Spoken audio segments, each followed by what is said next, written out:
Welcome to the Tales of Success podcast, a show about Labradors and achieving training success. Hello and welcome back to the Tales of Success podcast with me, Vikki Sharp. I've got another special guest for you today, and she's going to talk to us about her experiences of bringing up, caring, and also training for her 11-month-old Labrador called Pablo. During those 11 months, there's been challenges, as there always is with young Labradors, which thankfully have resolved themselves when Emma learned a little bit more about Labrador nutrition from the Tales of Success nutrition webinars. Emma, hello to you, and a massive thank you for giving up your time to join us in this episode. But before we speak to you, I really want to start with the main man himself. So I'm going to get you to talk about Pablo. I want you to tell us how amazing this young man is and give us a little bit of an insight into his character. So how would you describe him to a total stranger? Oh, my word. He's got the biggest personality ever. He's quite strong-minded at times. He knows what he wants, but he is so loyal and just wants to please. Honest, when he does a trick and is really proud of himself afterwards, and he's super happy, and he's a little love. He's great. And tell us what he looks like as well, because he's quite a unique colour in comparison to a lot of the dogs out there at the moment. Yeah, well, everyone on the vets and stuff, they say he's a yellow Labrador, but he really isn't. He's basically white and then has the more sort of golden strip across the top and then at the end of his ears. And we do think we should have called him Dorito because his ears basically look like Doritos, bless him. And then little tins on the back of his legs as well. He's a very unique colouring. Yeah, he is. So although he would be classed as yellow, I would definitely look at him and go, actually, he's more of a golden, lovely white colour. He's absolutely beautiful. So Pablo, I understand, is a family pet. Is that right? He's your family pet. But is he a working line Labrador? Is that where he originates from? Or is he from a show line? Do you know? Yeah, he's a working line. So both of his parents are the same. His dad's a field trial champion and is absolutely stunning. And Pablo is basically a spit image of his dad, his posture. And he's definitely a mini version of his dad, 100%. Good, great stuff. And how long has Pablo been in your life? So he's 11 months old. Have you had him from the very beginning? Yes, we've had him from 8 weeks when he was super diddy. Now he's huge. And is he the only dog in the house? Yeah, so Pablo's our first dog that's just me and my partners. But yeah, he spends a lot of time with my grandparents' Labrador as well, Poppy, who's 6, and she's his auntie. Wow. So there's a nice family connection there. And I bet, as being the only dog in your family environment, I bet he gets spoiled rotten, right? Yeah, he's completely pampered. Has the sofa, loves the sofa. Basically, it's his bed, to put it bluntly. And yeah, he's definitely the man himself in the house. Good. Lording it up like every young Labrador should. So Pablo is the only dog in the house, but what is your experience with any type of dog from being a kid? Did you always grow up with dogs? Did you always know you were going to have a dog when you moved into your own place, or was it a bit of a spur of the moment thing? Yeah, so I've always been around dogs. My grandpa actually used to work in dogs. So the first dog I can remember was Millie, she actually went blind, but she still worked, and she was an English Spaniel. And then we had Purdy, was the first Labrador, gorgeous big black Labrador, stunning. Used to love seeing her out and about and doing her thing. And I used to go out training with the dummies with my grandpa when I was younger. And then Poppy, then Pablo's auntie. I'll never forget, they have a big allotment, and they used to set up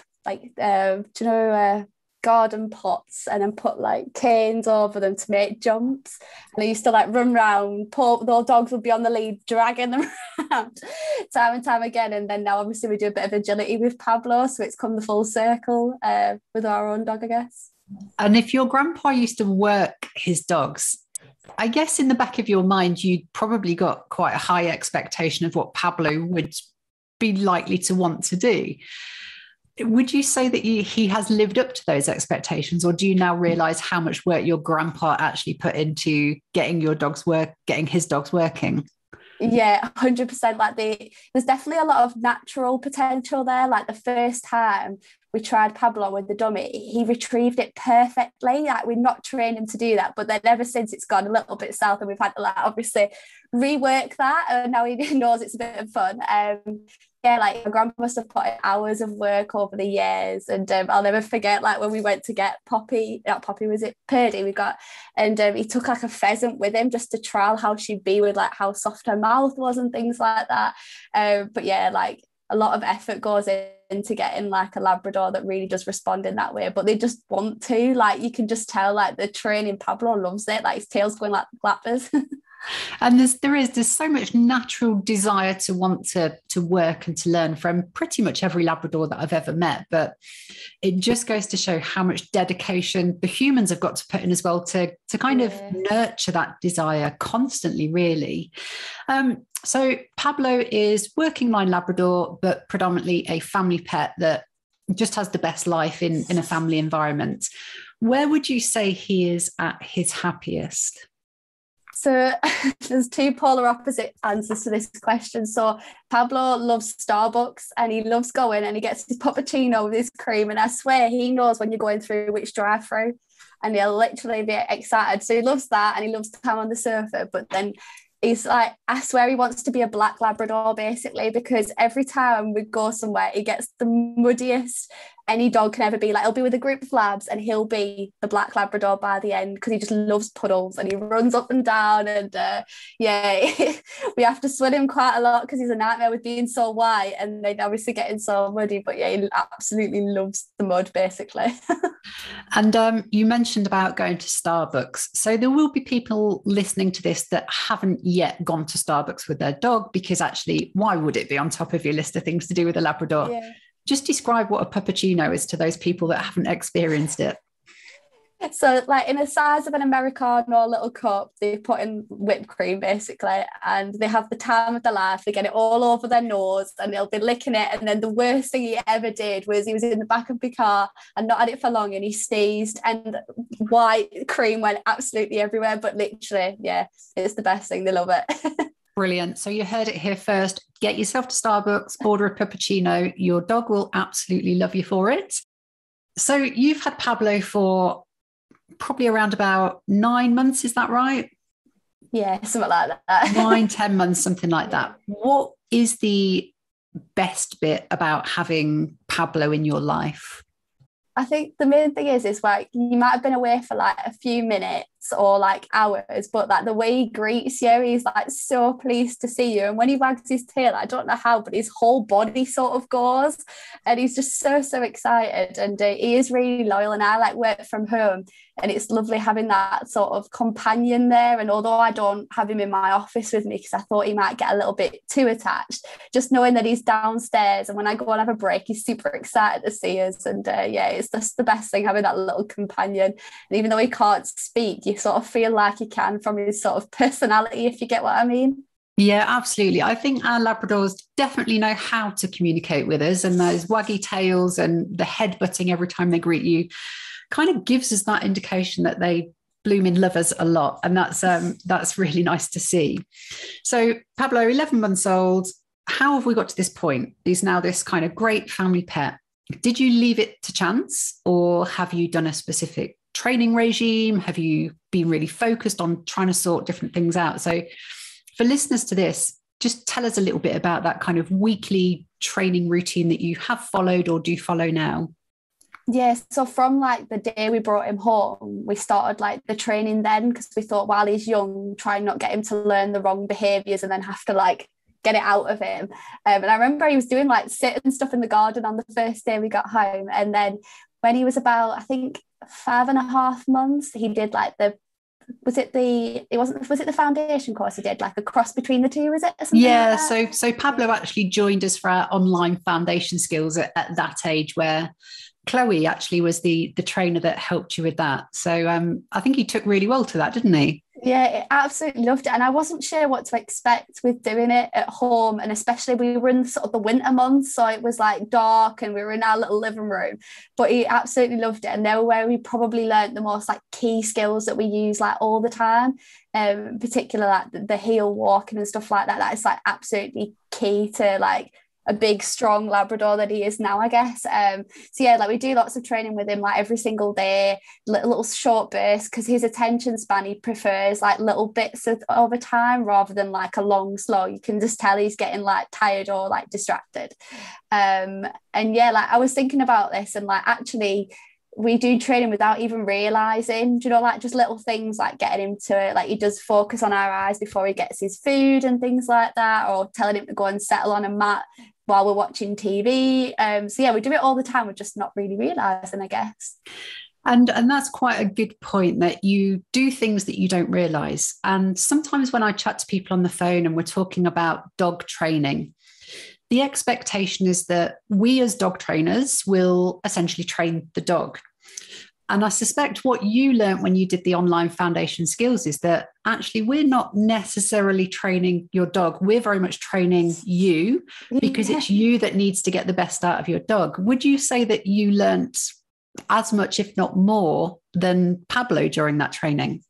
Yeah, it was so good. Like we really loved it, and we loved doing like the practical sessions with Chloe, but then like the webinars as well. We found them so interesting, and we learned so much that we didn't know of. Like even just to get through the teething stage, you know, with the water blocks where you put the like different bits and bobs in and freeze them. Like, they were an absolute lifesaver. Like he absolutely loved them, and we'd have never have thought of something so simple.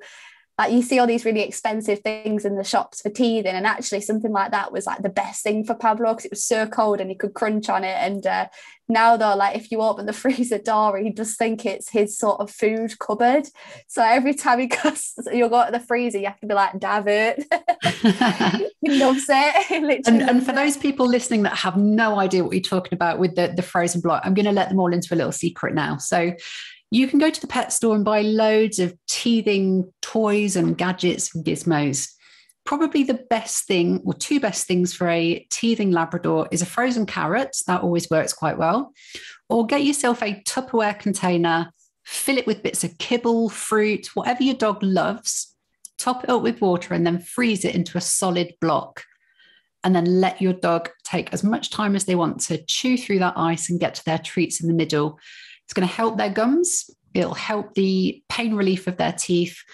And it'll also keep them occupied for a very, very long time so they don't end up chewing your carpet or your skirting board. So it's definitely a winner. And you said earlier, actually, Emma, before we started recording, that one of the things you liked best about training was what happened after the training sessions, after each training session. So what did Pablo do after we finished our training? Yeah, completely flat out asleep for the rest of the night. I think in one of the sessions he actually fell asleep mid-session. Chloe was like, I think we need to call it here. Like he was just asleep in the corner on the camera.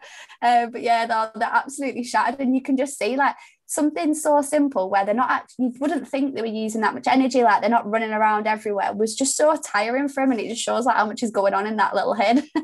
Yeah, and that's it. You know, most of the training that we do, we're asking our dogs to really engage their brain, and that's mentally stimulating for them. That makes for a very tired dog. So I would always say, whatever training you do with your dogs, people, get the brain working. It gives them that kind of sense of having something functional and useful to do, and gets that old grey matter working. So Emma, when you were doing the training and even the things that you still train now, if you could recommend just 5 things to a new Labrador owner to focus on with their training, what would you say your top 5 things are that they should maybe look at learning? Yeah, so I think for a Labrador, just because of how big they get, like getting them to walk well on a lead was just so important. Like Pablo's about 28 kilos now, so he is quite big, and if he wants to go somewhere, it will go if you let him. So like getting him to walk really well. And now if you say heel, he knows what it means, and he comes straight to your side and looks up at you. And that's just so good, because you see people like just basically being dragged along the street, and I've definitely had times where that has happened when Pablo was younger, and sometimes still happens now if he sees the odd cat. But yeah, that's a really important one that I think is key for a Labrador. And then the other one with the focus training, so getting him to like stare at you and just you being the sole point of attention. is really good for like trying to like get him to ignore things from like that are going along around. Like sometimes there'll be some dogs we'll see and we'll think we don't really want him to go near them, so get him to focus, and it just literally, it looks the cutest thing because his head sort of goes further and further back, and then he'll offer you a lie down sometimes, which is lovely, and then he'll stay there, and that's really good at just getting him to forget about what's going on around him and like you being like important. Another one, I don't know if it's really a skill, but like being independent, I think that's something like we both have said it's really important. We haven't got another dog in the household. We'd love to play with him all day, but we can't, like we've got to work. So encourage them to play on their own, I think is really important. And Pablo quite happily like take himself off and play. I think that's really important. You say you don't know whether it is a skill. It's absolutely a skill. So it's not necessarily something that you can train in a quick session, but it's creating a habit for our dogs to let them know that being alone is okay. Nothing bad happens, and actually good stuff happens. The humans always come back, and being independent is good. It's absolutely a skill which you will have put loads of work into, probably without realizing too much. Yeah, no, definitely. I must say it's great. Apart from last week, he was chewing on a squeaky ball for an hour and a half. He was playing with it. That was the record. I've never seen him play for that long on his own. He must have loved that ball. And there's another couple of skills for you to go through, and we've already kind of spoken about this, but I know getting him to kind of chill out and relax, so settle was quite important for you as well. So tell us about that. Yeah, it's literally, that one was like magic. Like when we saw other Labradors doing that, we're like, how do they do that? But yeah, literally just get him, you point at his mat, tell him to settle, and he'll just go straight there, lay down and offer you like a really nice behaviour, and he'll literally just stay there. And you can walk off and you're like, is he going to move? And he's still there when you come back, which is cool. And we just sort of take the same mat anywhere we go, and he knows that that's sort of his space. And it's good, especially like if we go somewhere where he's not allowed on the sofa, for example, like that's quite a good skill like to have, to get him to stay there without like jumping on the sofa. Yeah. Good. Absolutely. And how about recall? So I always say to people, recall is kind of the most important thing to teach dog, because if they don't come back to you, you may as well kind of wash your hands of them. You know, you can't teach them anything else if they're not with you.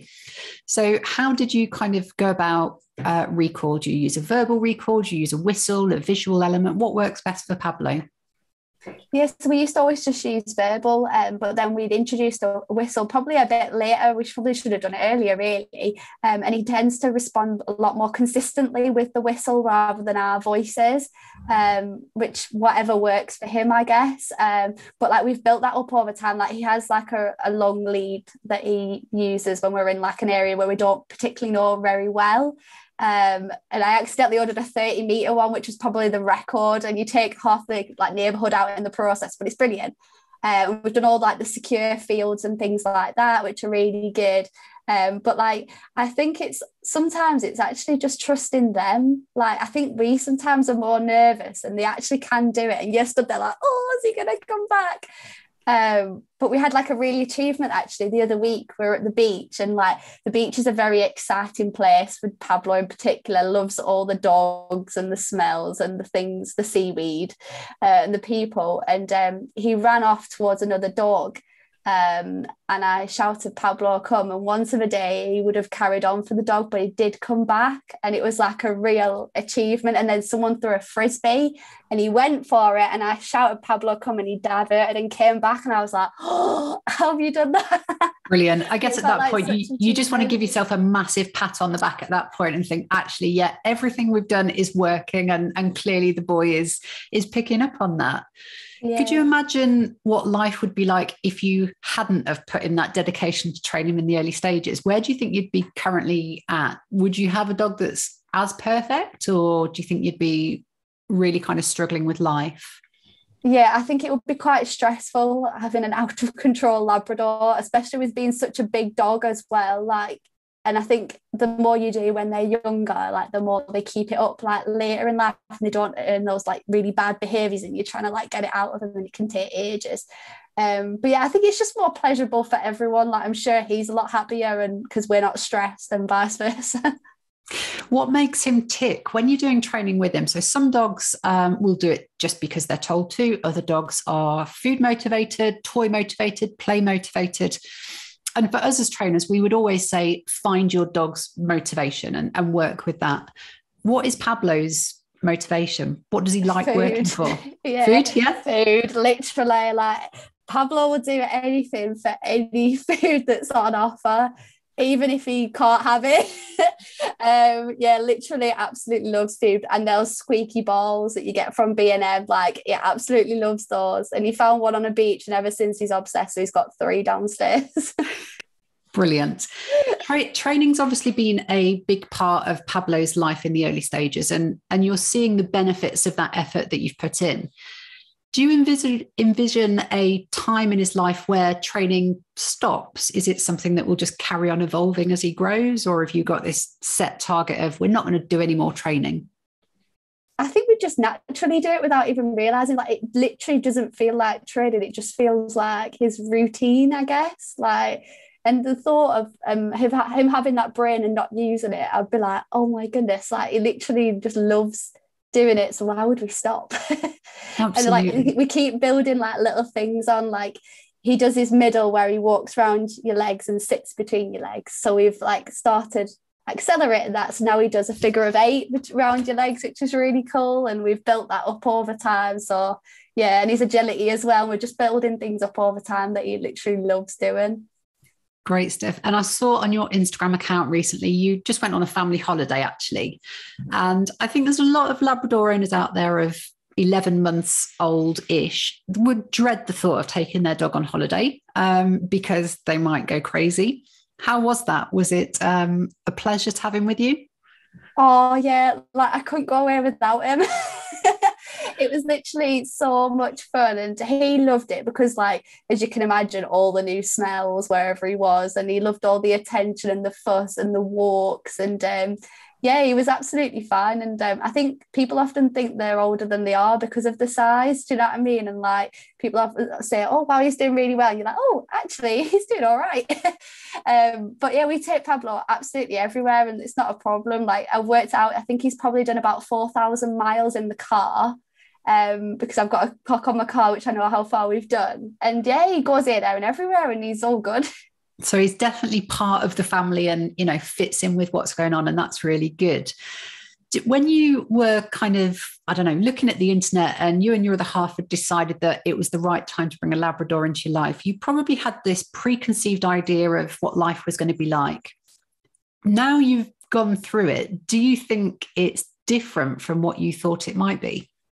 Yeah, well, I was really nervous about getting a male. I've never had a male dog in my life, and I wasn't sure how that was going to be. And like, you hear stories about like quite boisterous dogs, and particular Labradors, they're big, and you're not going to be able to handle it ever, and all that. But actually, like, he's the complete opposite. Like, he's actually really, really placid and really quite calm. And I think it does show, like, everyone says, oh, like, it's the food and it's the environment, and they like follow you. And I think that is the case. Like, if you have a calm, like, home environment, and they're getting the right food and the right amount of exercise and his brain being used, like, he's absolutely fine. And he is like very calm, and he's not this sort of boisterous Labrador that sometimes gets like abandoned around, I guess. And you mentioned food there. So that brings me on quite nicely to what I wanted to talk about next, actually, because food and nutrition is a massive part of every Labrador's life. They love food. 99% of them would never stop eating if given the chance. They want to carry on eating. So we've got to make sure that what we put in them is good, because that will reflect in what we get out of them as well, as far as behavior and general well-being. And I know it wasn't really that straightforward for Pablo, was it? So you had some challenges around food and intolerances. So talk to us a little bit about that. Yeah, so because Pablo will eat anything, we didn't think none the wiser. Like, he was loving his kibble and we didn't see any sort of problems, but he was definitely a bit dodgy at the toilet. And me and Jake just sort of put it down to, oh, he's a puppy, he'll grow out of it, I'm sure it'll be fine. But But yeah, it was really inconsistent as well. Like sometimes he'd be fine, sometimes he wouldn't. And we're just like, oh, maybe he's just excited. Like puppies are excited, aren't they? Like that's the thing that everyone says.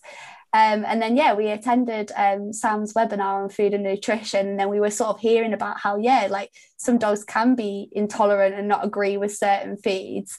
And then we learned about what's the website called, the dog food website? All About Food. Loves. Yeah, we learned about that, and that was like a mind-blown experience, like putting some of the treats in that we thought were like chicken and weren't chicken, and like, yeah. So we learned all about that, and then we decided actually maybe something's not right. And he had some turkey on its own at Christmas, and he was quite dodgy after it, and we thought, oh, maybe it is that. So yeah, we cut out turkey. Still a bit of an improvement. Then the chicken went, and then yeah, now he's absolutely fine. So yeah, he's still on a kibble. You can obviously find ones that don't have chicken and turkey in, and literally loves life, and he's happy as Larry. Yeah, and intolerances are pretty common. You know, you mentioned Sam. Sam is the Labrador nutritionist here at Tales of Success, and she's actually got a dog that has an intolerance as well. And it's about just finding the right food for your dog. And just because they'll eat it doesn't mean it's agreeing with them. So I'm sure you probably noticed Pablo was still happy to eat the stuff that didn't agree with him, but it was clearly affecting him. So are you kind of on track with the food now? Have you found a food that works for you?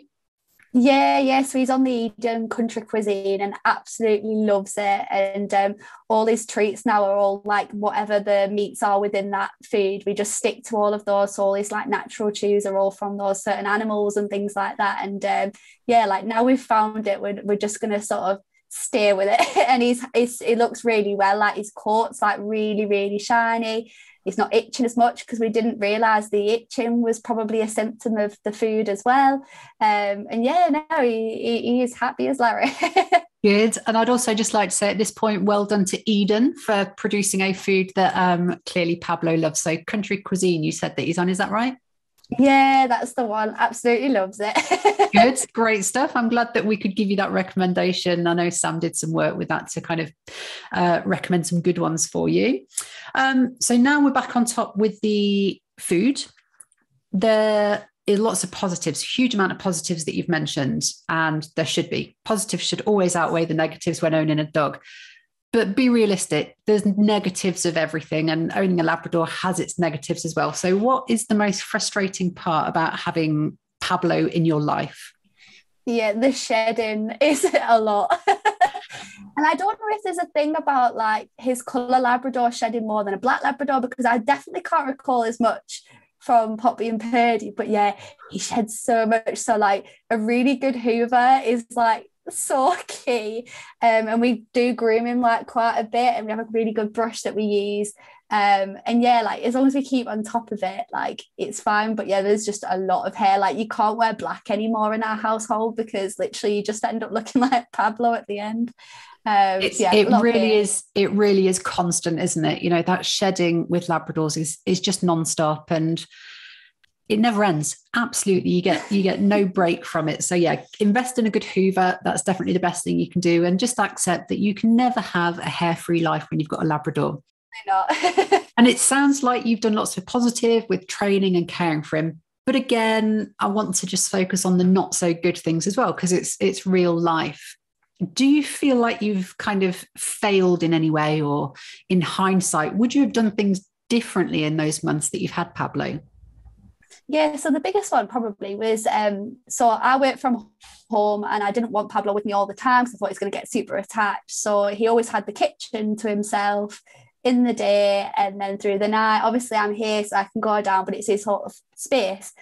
Anyway, like it would leave him and he'd get really like nervous, basically. That's what we now realise it was. He wouldn't sleep particularly well, be pacing up and down, like trying to get over the gate basically. I mean, he just wouldn't settle at all. And like when we're there, he was very independent. So we're like, what is going on? And then someone suggested to us about a crate, and I never crate trained like any dog I've been around. We didn't really know much about it. Read into it and thought, actually, maybe that's what he's craving, like a safe space that's like smaller. And the kitchen must have just felt like huge. And then we sort of like thought back, and we were thinking, actually, like he goes under the table, he goes under the chairs. When he was small enough, he used to sleep under the sofa. And actually that was his way of like showing us that he wanted that sort of secure, safe space. So we introduced a crate, and literally, this is no word of a lie, within 24 hours, he was completely like a different dog, like so settled, so calm, and so happy. And now, like, he'll just happily goes in and out as and when, and it's like his little safe haven, basically. That's where I put it. And the one he has is huge. Like, I think it's for like a Great Dane. It's massive, but it's got all these toys in it, and it's got a blanket over the top. And yeah, like, loves it. And I just wish like we'd have just done that earlier, because we had a bit of an RIP to the Lino in the kitchen in the process. Like, do you know what I mean? Like, but we just saw, oh, he'll grow out, he'll get used to it. And yeah, he literally loves that crate. It's like his little safe space, little Pablo space. And then, you know, crates, you know, there's going to be mixed opinions on crates. Some people love them, some people hate them. And I would never say you should or shouldn't do anything. It's whatever's right for your dog. But sometimes it can just be like a safe bedroom for your dog. It's a place to go to. It's their place. They know they're not going to be interrupted. They can go and chill out. And at 5 months old, a lot of people they'd be filled with dread at having to crate train at 5 months old, because they think they'd missed the boat almost. Would you say it was quite an easy process to get him used to it? Yeah, honestly, it was so easy. Like, I was expecting him to like cry and howl, and we'd have hated it and probably sacked the idea off. But he was like, it was like he was just like, thank you, that's what I wanted. And like, we did do the whole like giving him his Kongs in there and giving him his food in there, so it was seen as like a nice place. And we do like very short bursts at the start, like just a quick like 5 minutes or so. But if we saw he was getting a bit unhappy, we would take him out. But literally, like, yeah, absolutely loves it. And yeah, we did do it around 5-6 months. And yeah, it was a bit late in the day, I guess, but he literally loves it. And yeah, he's probably in there now. Yeah. Do you see it as a constant feature in your house? Is it going to be something you carry on with, or have you got plans to phase it out? Yeah, I'm not really sure, really. I think while he's still showing signs that he loves it, just keep it. And like, yeah, he just knows where to go if he needs like his own time, I guess, or if things are getting a bit much. And we noticed when we had the storm and it was quite noisy, he would take himself in there. And yeah, so I think as long as he's showing signs that he's happy, we'll just leave it. Yeah, absolutely. I would say that's the right thing to do. Don't dictate when he finishes using it. If he's happy and you're happy to have it there, that's his bedroom. He can carry on using it, and sounds like he loves it, actually. So to other people that are at home listening to this and they've not got a Labrador yet, or they've just got it and they're worried about the future, we can maybe help them with some of the things that are going to happen in the future. What would you say is the biggest misunderstanding about owning or caring for a Labrador? Is there anything that you think actually we were told this would happen, but it's not?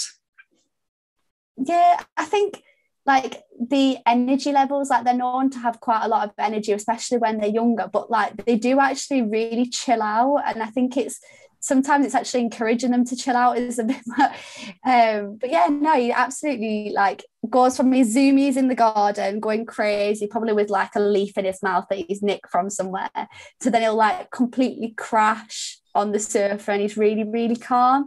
So like you do still get the mix of like the high energy and the like relaxing. It was harder when he was younger. Like I remember, unless he was asleep, like he was like full on going for it. But then as the months went by, like now he has the right balance of like high energy and then like the calm, awake, and then asleep. And I think it's quite normal for people that have just brought a Labrador into their life to almost doubt what they've done and why they've done it, and almost have a little bit of regret at times. Did you experience that at all?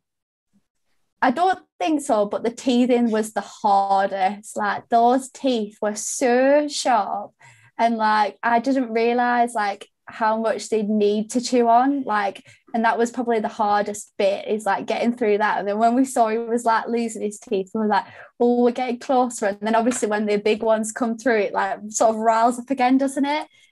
So we must have gone through like hundreds of different chews that he used to have, like all the natural ones and things like that, because yeah, they were like a lifesaver, because it is tough, that bit, but it's like so worth it, isn't it, in the end? You know what I mean? Yeah, I mean, I remember when particularly my eldest dog was a puppy, I just thought he hated me constantly, really bad with the teething and chewing and biting. And I remember my arms were just covered constantly in scratches. And I thought, what have I done? I'm trying my very best to do the best by this dog. And clearly he just dislikes me. And if anyone's at home listening to that, your dog does not hate you. It's a natural process they go through. And I promise you, you'll come out the other end and you'll have a dog that absolutely adores you and you understand each other. And it can feel hard, but there's light at the end of that tunnel. And you mentioned actually, Emma, about the natural treats were probably a bit of a lifesaver for you during that. So what was Pablo's go-to chew toys or treats? Yeah, the pig's ear. I never thought I would allow that in my house. But yeah, like anything natural he loves. And he had like all the dried tendons and things like that. The braided ones he really liked. The ice blocks that we mentioned before, they were like a lifesaver. We used to freeze towels and he used to really enjoy playing with those. But yeah, like most of the things that he liked weren't really like toys we bought from the shop. They were things that we'd like sort of created for him, like in the freezer and stuff. But yeah, they like got us through that time, to say the least. Yeah, and then it gets better, definitely. So if we've got people listening sat at home and they are struggling, they're struggling to kind of battle through that puppy stage and they're feeling a bit down about it all, what would your key message to them be? It just takes time, but like in consistency, I think that's the real thing, especially like if there's two of you training, like with me and Jake, like we have to be really consistent and really on it, because I feel like they probably are a little bit like kids, like they know which one's the soft one, so we have to be like really consistent and practice and like understand like what makes them tick. So with Pablo, with his food or his squeaky ball, and keep going and going and going, and then they do get there, and like you just look back now and you're like, oh my word, you don't realize how far they come and like how much of a good little lad he is. Yeah, definitely. He is a good lad. I know you've trained with us. You're coming back to do a bit more training with us. And it's amazing. Chloe's done all the training with you. It's amazing to kind of hear those reports of, how he's getting on. And I'm really pleased as well that we've helped you on the food side of things as well, because it's that whole big picture of making sure that we're getting the best from our dogs. I imagine people have really enjoyed learning about Pablo, and they're probably desperate to go and see him as well because of the colours and the markings that you've mentioned. So I know Pablo has his own Instagram account. So give him a little shout out so people can go and give him a little look and a little follow. So it's Pablo_the Golden Lab. And that's on Instagram, isn't it? So do go and check him out. Emma, thank you so much for sharing your experiences. Not only was it an interesting listen, but I know what you've said will help other people that have got young Labradors too. If you have liked hearing all about Pablo, do be sure to check him out and give him a little follow on Instagram. And while you're there, also check out the Tales of Success account by searching for @TalesSuccess. And finally, if you do get 30 seconds, please leave us a quick review in your podcast store. Thanks for joining us. We hope that has been useful to you. But from me, all I want to finish off by saying is be caring, be consistent, and be your Labrador's best teacher. I'll catch you on the next episode.